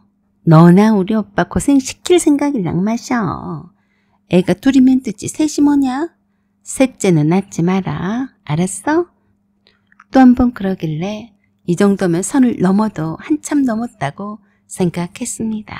아가씨, 내가 셋째를 가진 게 아가씨 인생에 무슨 영향이 있어? 그리고 너한테 손해 날 일 있니? 내 인생 내가 계획해서 사는 건데 왜 그렇게 예민해? 내가 너처럼 아무데나 굴러다니다가 임신하면 중절수술하고 다니는 그런 못돼 처먹은 인간인 줄 아냐? 그 말에 신우의 얼굴이 하얗게 질리더군요. 그런데 멈추지 않았어요. 제 안에 쌓여있던 게 터졌거든요. 내 아이는 축복이고 내 가정은 내 인생이야. 아가씨가 불임이면 불임인 거지. 남 행복까지 끌어내려야 직성이 풀려? 하여간 왼수가 따로 없네. 뭐? 말 다 했어? 왼수? 그래, 이미 생긴 애를 어떻게 낳지 말라는지 도저히 이해가 안 되네. 내가 너 같은 줄 아냐? 입주댕이가 터졌다고 다 입주댕인 줄 알아? 네 입주댕이 때문에 네 인생이 나락으로 떨어질 거다. 두고 봐. 어휴, 뱃속에 내 아기가 들을까 무섭네. 그러면서 안방에 있는 남편을 불렀습니다. 여보, 이리 나와봐. 남편이 거실로 나왔습니다. 순간 남편을 본 신우이가 바깥으로 주랭랑을 치고 도망쳤습니다. 신우이가 제일 무서운 인간이 신우이 오빠인 남편이었거든요. 앞전처럼 처음 맞을까 싶었는지 알아서 자리를 피했어요. 아가씨가 나더러 우리 셋째를 낳지 말래. 우리 애가 뱃속에서 그런 소리를 고모란 여자 입에서 들었으니 얼마나 슬프겠어? 그러자 남편이 노발대발했습니다. 그래서 지금 미자가 도망간 거야? 이걸 어떻게 해야 하냐? 환장하겠네. 사실 신우이가 결혼한 지 벌써 8년이 지났지만 임신 소식은커녕 병원을 전전하고 있다는 걸 알고 있었어요. 그런데 그 원인도 대충은 다들 알고 있었죠. 어릴 때부터 일찌감치 발랑 까져서 연애를 일찍 시작을 했습니다. 한 남자로 만족을 못하더라고요. 처음엔 철이 없어서 그런가 보다 생각을 했었다고 했습니다. 그러나 39살인 지금까지도 변함이 없었으니 스스로 지옥불에 떨어지는 셈인데 누굴 원망하겠어요. 제가 너무 신우이 흉을 적나라하게 보는 것 아니냐고 하실 테지만 사실이니까요. 그리고 창피한 줄도 모르고 본인 입으로 떠들어대고 다녔습니다. 둘 중 하나인 거죠. 머리가 나쁘거나 아니면 진짜로 남자들과의 연애가 인생 목표이거나 아무튼 둘 다 문제가 있는 거죠. 시부모님이 시시하지만 신우이가 스스로 밝힌 임신만 해도 한두 번이 아니었습니다. 제가 결혼 후 얼마 지나지 않아서 내게 그랬었어요. 임신이 너무 잘 되어서 걱정이더만 이젠 임신이 안 돼서 걱정이네. 왜 아기를 낳기 싫을 때는 생기고 아기를 가지려고 하니까 안 생기는 거야? 웃겨 정말. 그래서 그때 내가 물었었죠. 어머, 형님이 임신을 할 때가 있었어요? 그럼 말이라고 해. 그때가 내가 몇 살이었더라? 19살 때부터 임신을 했었어. 그럼 아기는요? 애기? 19살에 임신을 했는데 나오면 되겠어? 그냥 지웠지. 너무나 아무렇지도 않게 말하는 걸 보고 기절초풍한 줄 알았습니다. 지웠다고요? 어떻게 해요? 뭐 알면서 그래. 병원에 가서 중절수술했지. 내가 애인데 애를 낳으면 되겠어? 준비도 안 되어서 애를 낳으면 내 인생 쫑나게? 너무나 놀라워서 또 물었습니다. 어머니도 알고 계세요? 엄마도 알아. 중절수술하는 거 별거 아니더라. 그냥 한 30분 만에 수술이 끝나고 바로 퇴원하라고 하던데. 그래서 그 이후에도 중절수술을 몇 번 더 했어. 네? 애기 아빠도 동의했어요? 그래도 생명인데. 동의는 무슨 동의? 애기는 엄마 뱃속에서 나와야 그때부터 생명이야. 내 몸을 내 맘대로 하는데 누가 뭐래? 웃겨 정말. 정말 충격이었습니다. 어쩜 저런 생각을 갖고 있을까?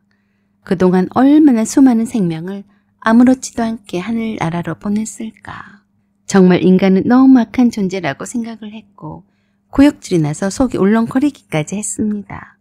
그런데 그런 사람이 내게 내 아이를 낳지 말라고 하는 건 지우라는 건데 이대로는 절대로 그냥 넘어가서는 안 된다고 생각을 했습니다.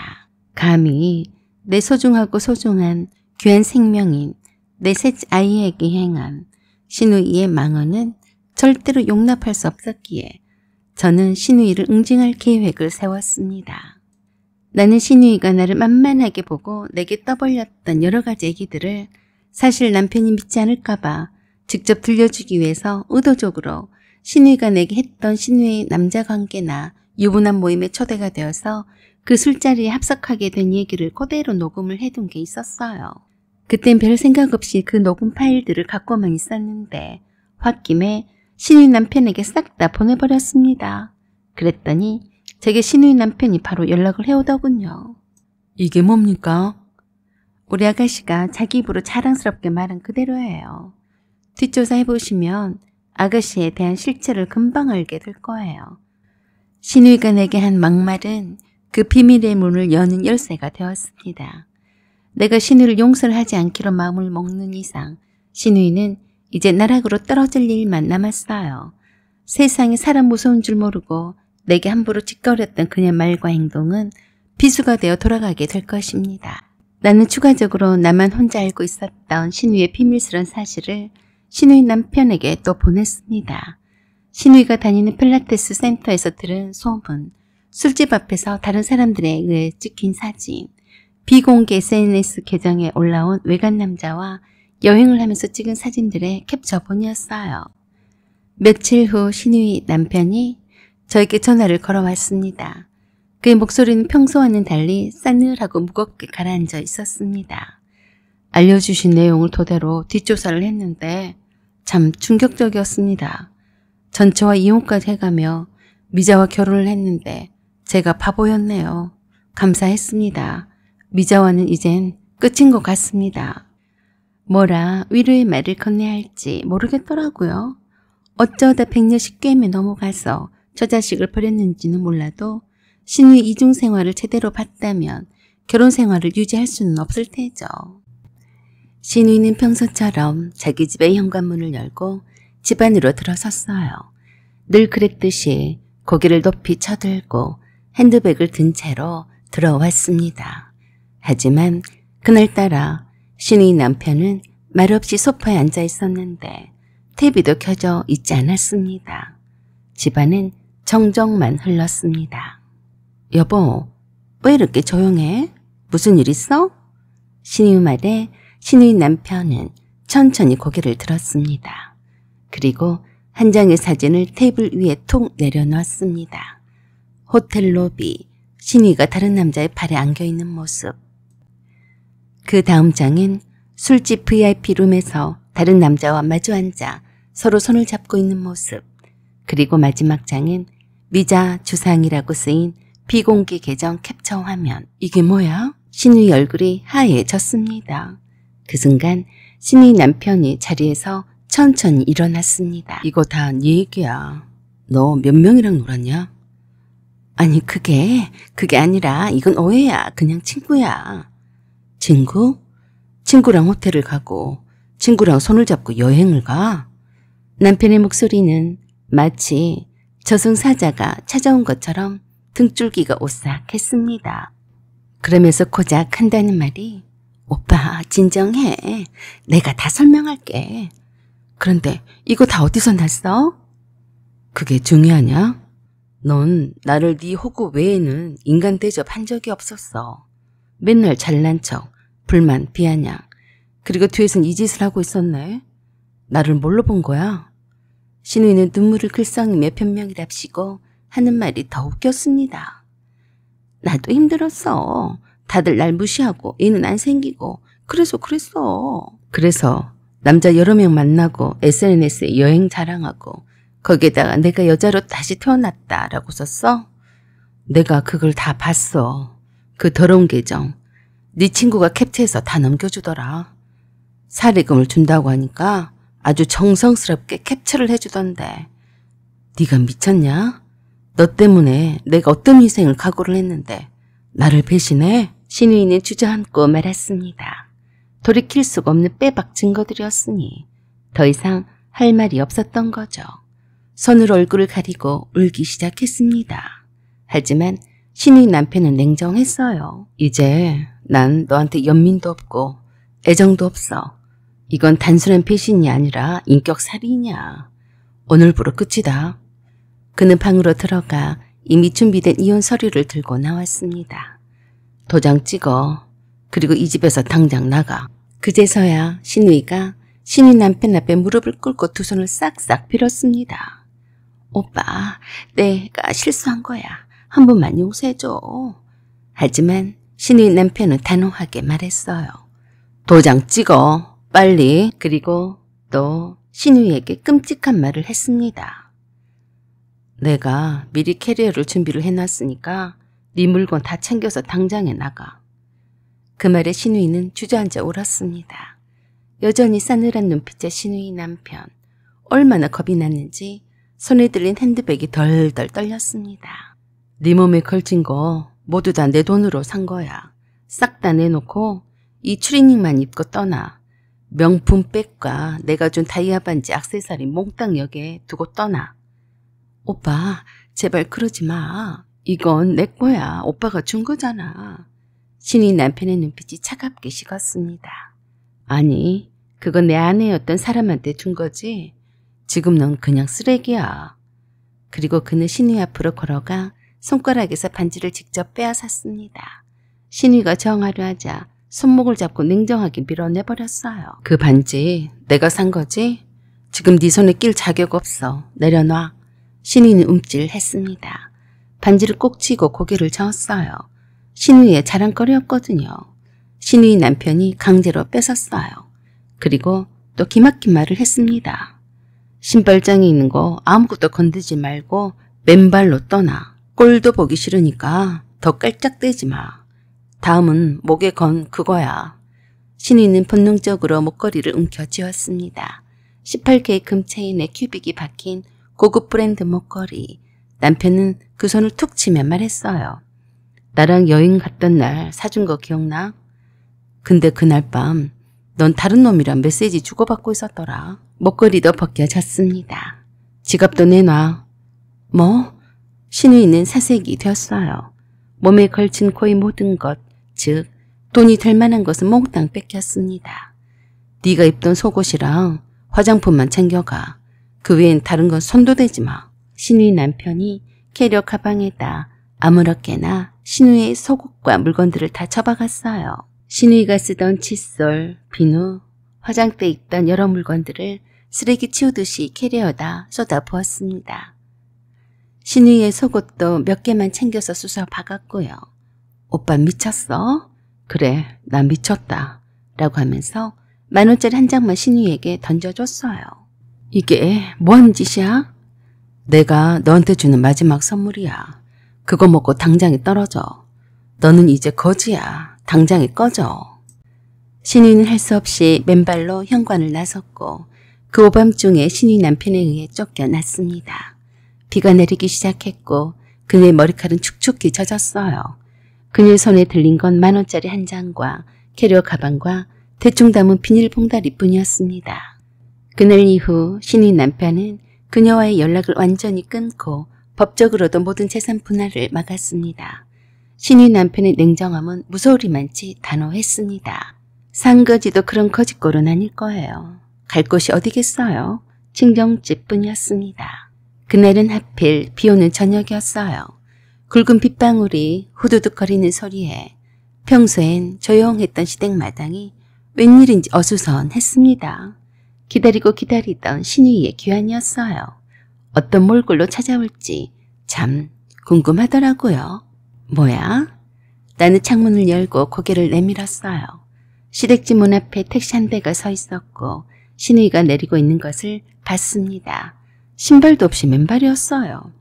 생각보다 쇼킹한데? 피에 젖은 긴 머리는 얼굴에 착 달라붙어 있었고 들고 온 건 커다란 여행 가방 하나와 봉지 몇 개뿐이었어요. 신우이가 벨을 누르자 시어머니가 문을 열었어요. 어휴, 세상에. 미자야. 무슨 꼴이야 이게. 그 모습은 마치 세상 끝에 서 있는 듯한 인생 다 산 듯한 모습이었고 처참했습니다. 웃기게도 신우의 첫마디가 그랬다네요. 엄마, 택시비가 부족해. 5,000원만 줘요. 딱 봐도 급히 쫓겨난 행색이었습니다.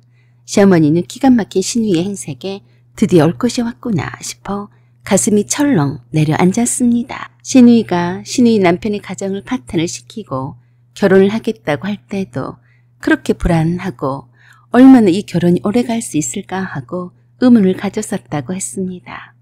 이렇게나 빨리 신우이가 쫓겨나와 빈털털 인생이 될 줄은 몰랐기에 예상은 했던 바였지만 마냥 반갑지만은 않으셨대요. 시어머니는 벌벌 떨고 있는 신우의 손을 붙잡고는 그러셨습니다. 왜 그러고 있어? 얼른 들어와. 나는 입구에 서서 그 광경을 지켜봤습니다. 어느 정도는 예상했기 때문에 주말이라 일부러 시댁에서 하룻밤을 지냈어요. 신우이가 어떻게 무너지는지 내 두 눈으로 보고 싶었습니다. 임신 초기라 몸도 피곤도 하고 휴식도 취할 겸 내 아이들도 시부모님이 좋아하시고 돌봐주고 싶어 하셨습니다. 그래서 아들네가 하룻밤 자고 가겠다고 하면 시부모님은 정말 반기셨어요. 저는 그날 이제나 저제나 신우이로부터 무슨 소식이 없나 기다렸습니다. 내가 보내준 자료로 신우이 남편이 뒷조사를 분명히 할 텐데 과연 어떤 결과를 초래할지 아무도 알 수 없으니까요. 그러나 생각보다 그 결과가 빨리 진행되어서 내심 놀랐습니다. 신우이 남편은 단호한 사람이었어요. 그가 어린 여직원과의 로맨스로 단칼에 처자식을 버리고 신우이와 결혼을 했듯이 신우이도 아니다 싶었는지 바로 버리더라고요. 저는 일부러 시댁에 머물면서 신우이가 과연 쫓겨나오나 어쩌나 기다리기로 했습니다. 생각보다 이렇게 빨리 쫓겨나오다니 예상치 못한 일이었습니다. 그래도 몰골을 보니 얻어 터지지는 않은 모양이었어요. 저는 입가에 피식 웃음이 나왔어요. 제가 기다리던 그림이 바로 눈앞에 펼쳐졌으니까요. 내게 오만 가지 진상을 부리던 신우이가 내 앞에 거짓골로 나타나는 것을 볼고야 말겠다고 다짐을 했었는데 오늘 그 통쾌한 모습을 보게 되었으니 얼마나 기쁜 줄 모르겠더이다. 저는 그 리얼한 모습을 내 두 눈에 담기 위해서 아래층으로 내려갔습니다. 제가 남편에게 그랬어요. 아가씨가 온 것 같네. 이 시각에 웬일일까? 응? 미자가 이 밤중에 왜? 글쎄 한번 내려가 보자. 짐 싸들고 온 것 같은데? 그러자 남편이 대본에 그러더군요. 미자 그거 쫓겨난 거 아니야? 쫓겨난다고 해도 하나도 이상할 게 없어. 내 여동생이지만 어지간해야지. 빙고 쫓겨난 게 맞을 거라고 생각했어요. 그래 못된 먹은 신우이 내가 박살내버렸다. 내려가서 그 상판댁 한번 보러 가야겠다. 어떤 얼굴로 나를 대할지 궁금하네. 자기야 내려가 보자. 이 시각에 캐리 하나를 들고 들어오는데 무슨 연유인지 물어는 봐야지. 남편과 함께 아래층 거실로 내려온 나는 산거짓골로 거실 바닥에서 수건으로 머리를 닦고 있는 신우이를 발견했습니다. 아가씨, 이 오밤중에 웬일이에요? 내 목소리를 듣자마자 머리를 내 쪽으로 획 돌려보더니 내가 마치 귀신이라도 되는 양 놀라 자빠지더라고요. 올케가 왜 거기서 나와? 설마 아니 내가 시댁에 있을 때 상상이라도 했겠어요? 내가 네가 무너진 걸 보려고 여기 있다. 응, 내가 임신 초기라서 많이 피곤해서 말이야. 날도 꾸리꾸리하고 그래서 어머니가 애들도 봐주시고 맛있는 것도 해주신다고 해서 여기서 자고 가려고. 그런데 이 시간에 왜 왔어? 저 캐리어는 뭐야? 그랬더니 흠칫 놀라면서 그러더라고요. 알 것 없어. 나 오늘 여기서 잘 거니까 올케는 지금 당장 애들 데리고 집으로 가. 내 얼굴을 정면으로 쳐다보지도 못했습니다. 쌤통이었습니다. 그러게 나한테 미리 잘하지 그랬냐? 남들이 보면 처량한 신의를 보고서 기분이 째자는 내가 나쁜 올케라고 하겠지만 저 인간이 내게 했던 걸 생각하면 하나도 불쌍하지도 측은하지도 않습니다. 남편 옆에서 그 꼬락서니를 보고 말했어요. 너는 아직도 올케 언니라고 안 한다. 너 딱 보니까 쫓겨난 것 같은데 맞지? 그랬더니 아글아글 써대고 난리를 쳐댔습니다. 그래 나 쫓겨났다 왜? 라고 말하는 듯 싶더라고요. 그런데도 기어코 오빠가 뭔데 그따위로 말해. 내가 누군데 감히 쫓겨나. 나 강미자야. 그러면서 또 서럽게 울었습니다. 시아버지도 그 모양 빠지는 모습을 보고 한심스럽다는 듯이 머리를 절레절레 저으시고는 곧바로 안방으로 들어가셨습니다. 시어머니만이 신우이 목욕물을 받다가 나오면서 남편에게 손을 저으며 눈짓으로 모른 척하라는 신용만 하시고는 신우이에게 그랬어요. 미자야, 물 받아놨다. 얼른 씻어라. 그래서 남편이 한마디 더 했습니다. 미자가 어린애예요? 이 오밤중에 연락도 없이 찾아왔는데 엄마는 왜 이런 꼴로 찾아왔는지 묻지도 않으세요? 시끄럽다. 지금은 내일 들어도 된다. 얼른 들어가서 씻어. 라고 하시면서 훌쩍거리는 신우이를 욕실로 들어가라고 재촉했습니다. 헝클어진 머리에 빗까지 맞고 신발도 없이 맨발로 캐리 하나 들고 왔다는 것은 보통 일은 아니었습니다. 그녀의 손에 쥐어진 비닐봉지에는 속옷과 세면도구 같은 것들이 삐죽삐죽 삐져나와 있었어요. 한마디로 급히 내쫓김을 당한 흔적이었죠. 신우이를 욕실로 들여보내고 나서 시어머니는 저희들 앞에서 사위인 신우이 남편에게 전화를 거셨습니다. 시어머니가 전화를 진 손이 덜덜 떨리고 있었어요. 이미 각오하신 듯한 담담한 표정을 지으셨지만 신우의 처참한 꼴을 보니까 대체 무슨 일이 또 터졌길래 이렇게까지 해야 했는지 겁이 나신 거겠죠. 신우의 남편은 한참 만에야 시어머니의 전화를 받았습니다. 어머니, 차가운 목소리였어요. 지금 이게 무슨 일인가? 미자가 이 시각에 여기로 찾아왔어. 대체 무슨 영문이야? 왜 이런 거야? 신우이 남편은 잠시 말을 않고 뜸을 들였습니다. 왜 말이 없어? 우리 미자가 자네한테 큰 잘못이라도 저질렀나? 말을 해야 내가 알 것이 아닌가. 그러자 차갑고 담담한 어조로 그러더랍니다. 미자가 말을 안 했나요? 비까지 맞고 와서 씻으라고 들어갔네. 그럼 미자한테 들으시죠. 자네 그러지 말게. 미자하고 안 산 셈인가? 네. 뭐 땜시 그런가? 시어머니는 떨리고 긴장이 되어서 목소리까지 잠기셨어요. 사위는 잠시 침묵하다가 그랬습니다. 어머니, 미자가 다른 남자랑 만나고 다녔습니다. 저희 집에서 더 이상 같이 살 수가 없어요. 단호한 말투, 하나도 감정이 섞이지 않는 차가운 목소리. 시어머니는 그럴 줄 알았다는 표정으로 진짜 그랬단 말인가? 네, 증거 다 있습니다. 사진 보내드릴게요. 라고 하고 시어머니의 전화를 끊는다는 말도 없이 뚝 끊었습니다. 시어머니는 세상을 다 산 듯한 표정으로 얼굴이 새하얘졌습니다.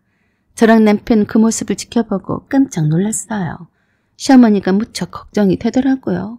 그래서 남편이 다그쳐 물었습니다. 엄마, 매부가 뭐라 그랬어요? 엄마 정신 좀 차려봐요. 시어머니는 속이 상하다는 듯이 가슴을 치면서 우시기 시작했습니다. 아이고 내 팔자야. 어쩌다가 내가 저런 자식을 낳았을꼬.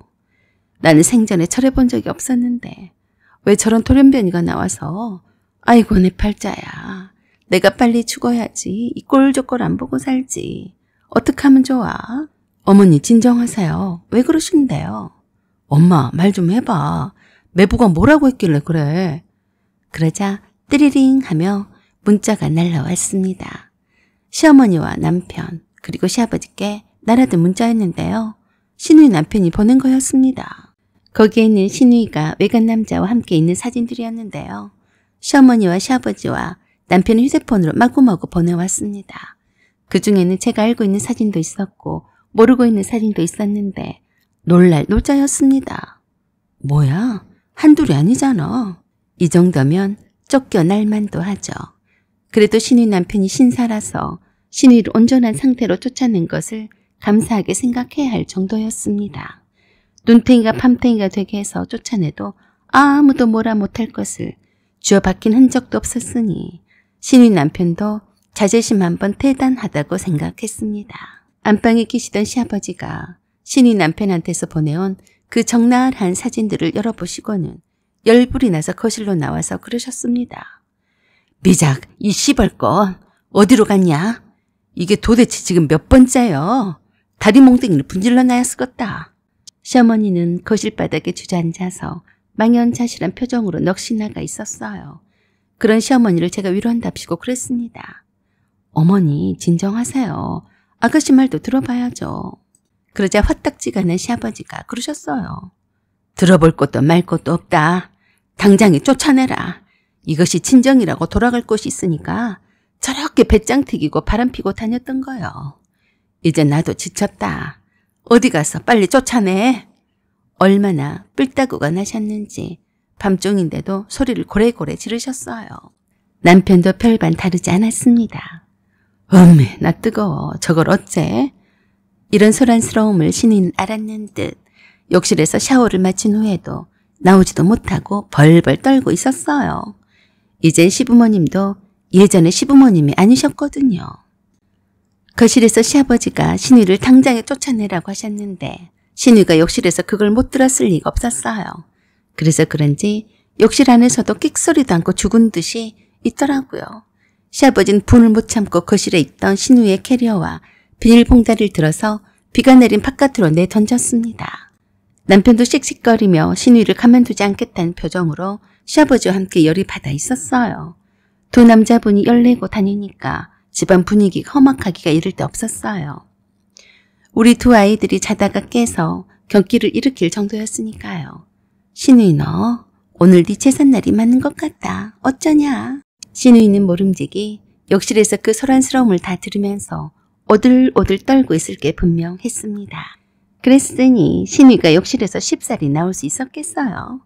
그때서야 울고불고 난리를 쳤습니다. 자기 잘못은 하나도 생각지 않고 불쌍하게 된 자기의 처지를 가족 이해하고 받아주지 않고 내친다고만 생각하는 것 같았습니다.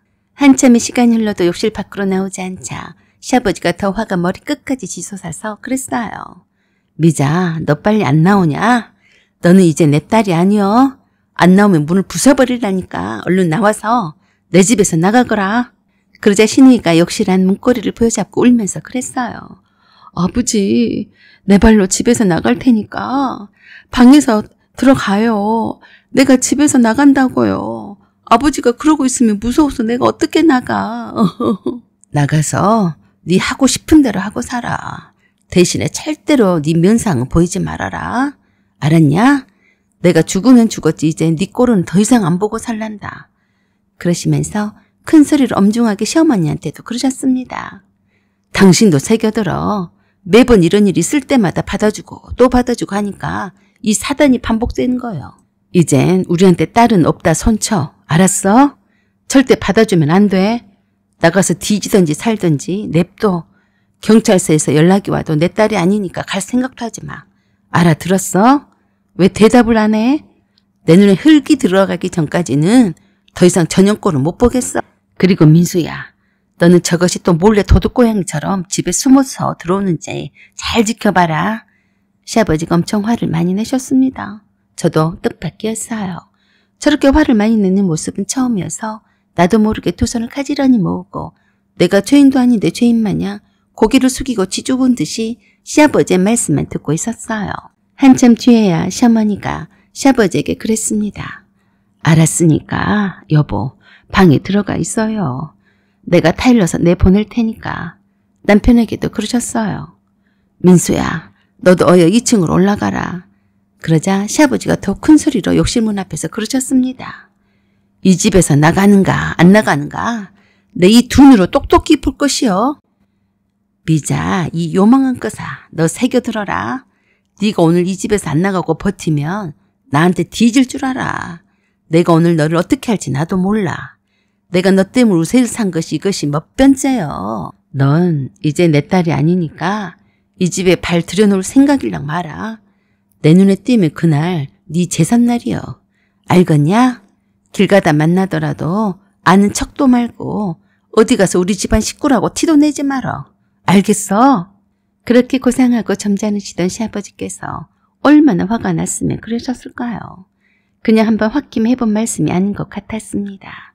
시어머니가 밤중에 동네 창가다며 그만하라고 하셨어도 화가 풀리지 않으신지 허리에 두 손을 꿰차고 계속 일장연설을 하셨습니다. 그만하세요. 알아들었을 테니까 당신 말대로 미자 저것이 이 집에 있다간 또 이사가게 생겼어요. 내가 알아듣게 말해서 내쫓을 테니까 그만 방에 들어가 있어요. 당신이 요렇게 욕실 앞에서 지키고 서 있으면 미자가 나오겠어요? 그러자 시아버지께서 그러셨어요. 당신 오늘 똑바로 해. 더 이상 저것은 우리가 챙겨줘야 하는 어린애가 아니여. 당신이 오늘 미자를 내쫓지 않고 또 어디다 숨겨주거나 그랬다간 당신도 여기서 쫓겨날 줄 알아. 알았어? 몰랐어? 에휴, 알았어요. 그만 소리 질러요. 소문날까 봐 무섭네. 이웃 사람들이 경찰에 신고하면 어떡해요. 그만하라니까요. 내가 미자를 내보낼 테니까 당신은 방에 가 있어요. 그리고는 갑자기 저희 부부에게 불호령이 떨어졌습니다. 그리고 너희들 미자가 니들한테 가더라도 절대 받아주지 마라. 틀림없이 내가 쫓아내면 니그들한테 갈 것인디 니들까지 망칠 것이다. 알았어? 왜 대답이 없어? 그래서 남편과 제가 동시에 똑같이 대답했습니다. 네. 그런 뒤에 시어머니 등에 떠밀려 시아버지가 마지못해 안방으로 들어갔습니다. 그제서야 한숨을 돌린 시어머니가 신이가 있는 욕실로 문을 똑똑하고 놓고 하면서 그러셨어요. 미자야, 다 씻었으면 얼른 나오니라. 네 아버지 방에 들어갔다. 얼른 나와. 그제서야 빼꼼히 욕실 문을 열고 나오는 신우이. 눈물 콧물 범벅이 된 얼굴로 머리는 마저 말리지 못해 젖어 있는 채로 시아버지가 또다시 나오지는 않을까 무서워서 안방문을 쳐다보기 바쁘더라고요. 그러다가 거실에 있는 남편과 눈이 딱 마주쳤습니다. 뜨끔했는지 움찔거리더니 욕실에서 나오다가 멈칫거렸습니다. 그걸 보던 남편이 속이 터진다며 위층으로 올라가 버렸어요. 여전히 거실에 있는 나에게는 눈도 못 마주쳤습니다. 몰골이 말이 아니었어요. 시어머니가 그런 신우에게 그랬습니다. 너도 욕실에서 네 아버지 말을 다 들었지? 오늘 네가 집에 있으면 난 내 명에 못 산다. 그리고 네 아버지가 너를 어떻게 할지 나도 몰라. 얼른 머리라도 말리고 나가거라. 나가서 다시는 오지 마. 네 아버지도 저러고 싶어서 그러겠냐? 나도 너한테 정을 뗄란다. 네 아버지가 나오기 전에 얼른 가. 어여. 그러자 서럽다는 듯이 소리죽여 울기 시작했습니다. 오늘 뜻밖의 남편한테 모든 걸 다 뺏기고 몸만 빠져나와서 아무것도 가진 것도 없는데 친정에서도 쫓겨나게 생겼으니 자기 처지가 참 불쌍하다고 생각한 모양이었습니다. 기껏 시어머니한테 한다는 소리가 그러더라고요. 엄마, 나 돈 한 푼도 없어. 내가 갈 데가 어디 있겠어. 그 자식이 내 지갑에 있는 돈이랑 내 명품 가방이랑 돈 나가는 거는 다 빼앗아 갔어. 자기 돈으로 산 거라며 치사하기 싫이. 나 거지야. 돈도 없는데 어딜 가라고 그래. 그러자 시어머니도 우라통이 터졌는지 화가 나서 신우이를 쥐어박았습니다. 이 멍충아, 네 남편이 자기 가정도 깨고 니랑 결혼해줬으면 고마워하고 잘 섬기고 살았어야지. 그새를 못 참고 바람을 피워? 누가 그러라고 했어? 내가 딸내미 쫓아낸 사이한테 할 말이 없어서 창피해서 죽는 줄 알았어. 네가 사람이야? 꼴도 보기 싫으니까 당장 안 나가? 라고 하시며 노발대발 하셨습니다. 신우는 예상치 못한 시어머니의 태도에 충격을 받았는지 놀라서 더 서럽게 울고 자빠졌어요. 엄마, 난 미자야. 엄마까지 그러면 난 어떡하라고 그래. 엄마. 그러자 안방에 있던 시아버지가 다시 나오셔서 그러셨습니다. 너 죽고 싶어서 환장했냐? 아직도 뭐하늘 안 나가고 있냐? 아직도 안 나가고 뭐하냔 말이야? 그러자 놀란 토끼 눈을 뜨고 화다닥 일어나 시어머니 등 뒤로 숨더라고요. 시아버지가 저한테 그러셨어요. 아가, 그거 어디 있냐? 네? 아버님, 뭘 말씀이세요? 그거 말이다. 마당 쓰는 빗자루 어디 있냐? 그거 찾아와라. 내가 이것으로 오늘 끝장을 내고 말 거다. 나 오늘 아무도 말리지 마라. 내 딸을 때려 죽이고 나도 오늘 감옥 갈라니까 말리지 말어. 알았냐들? 서슬퍼런 시아버지 말에 그제서야 정신이 번쩍 들었는지 신우이가 나 살려라 하며 신발도 못 신고 밖으로 도망을 갔습니다. 비오는 바깥으로 내쳐진 신우의 캐리어와 비닐봉다리도 두고 정신없이 뛰쳐나간 모습이 참 안 됐다는 생각이 들더라고요. 시어머니는 그런 신우의 뒤를 따라 신우의 캐리어 가방과 비닐봉다리를 대문 밖에 있는 대문 천막 밑에다 가져다 놓았습니다. 신우이가 챙겨가도록 말이죠. 저도 따라 나갔어요. 신우이는 어디로 도망을 쳤는지 얼른 보이지 않더라고요. 그런 내게 시어머니가 그러셨습니다. 너도 미자한테 연락이 와도 도와주지 마라. 죽던지 살던지 냅둬라. 나도 저것 때문에 지쳐버렸다. 딸이 아니라 왼수다 왼수야. 그러시고는 휑하니 집 안으로 들어가셨어요. 이렇게 비가 추적추적 내리고 있는데 짐까지 놔두고 어디로 간 걸까? 혹시나 신우가 짐을 가지러 올까 싶어서 대문 천막 밑에 놔둔 신우의 캐럿 가방과 비닐봉다리 옆에서 한참을 기다렸더니 저 멀찌감치서 남의 집 대문 천막 밑에서 비를 피하며 서 있는 신우이를 발견했습니다. 내 눈치를 살피느라 쉽사리 올 것 같지 않아서 그냥 집 안으로 들어왔어요. 알아서 가져갈 테지.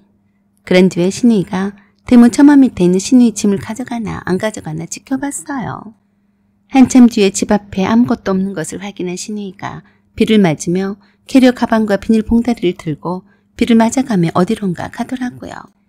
그렇게 기고만장하던 신우이, 하루아침에 처량한 거짓 신세로 전락해버렸습니다. 다 입주댕이를 잘못 놀린 탓인데 그걸 알라나 모르겠습니다. 머리가 나쁘지 않다면 알 것이고 새대가리라면 모를 것인데 아마도 내 생각엔 그저 아무 생각이 없을 것 같은데 정말 그럴지는 앞으로 지켜보면 알게 되겠죠. 자업자득이었습니다. 누굴 탓할 것도 없다고 생각했어요. 사연은 여기까지입니다. 구독과 좋아요 부탁드려요. 감사합니다.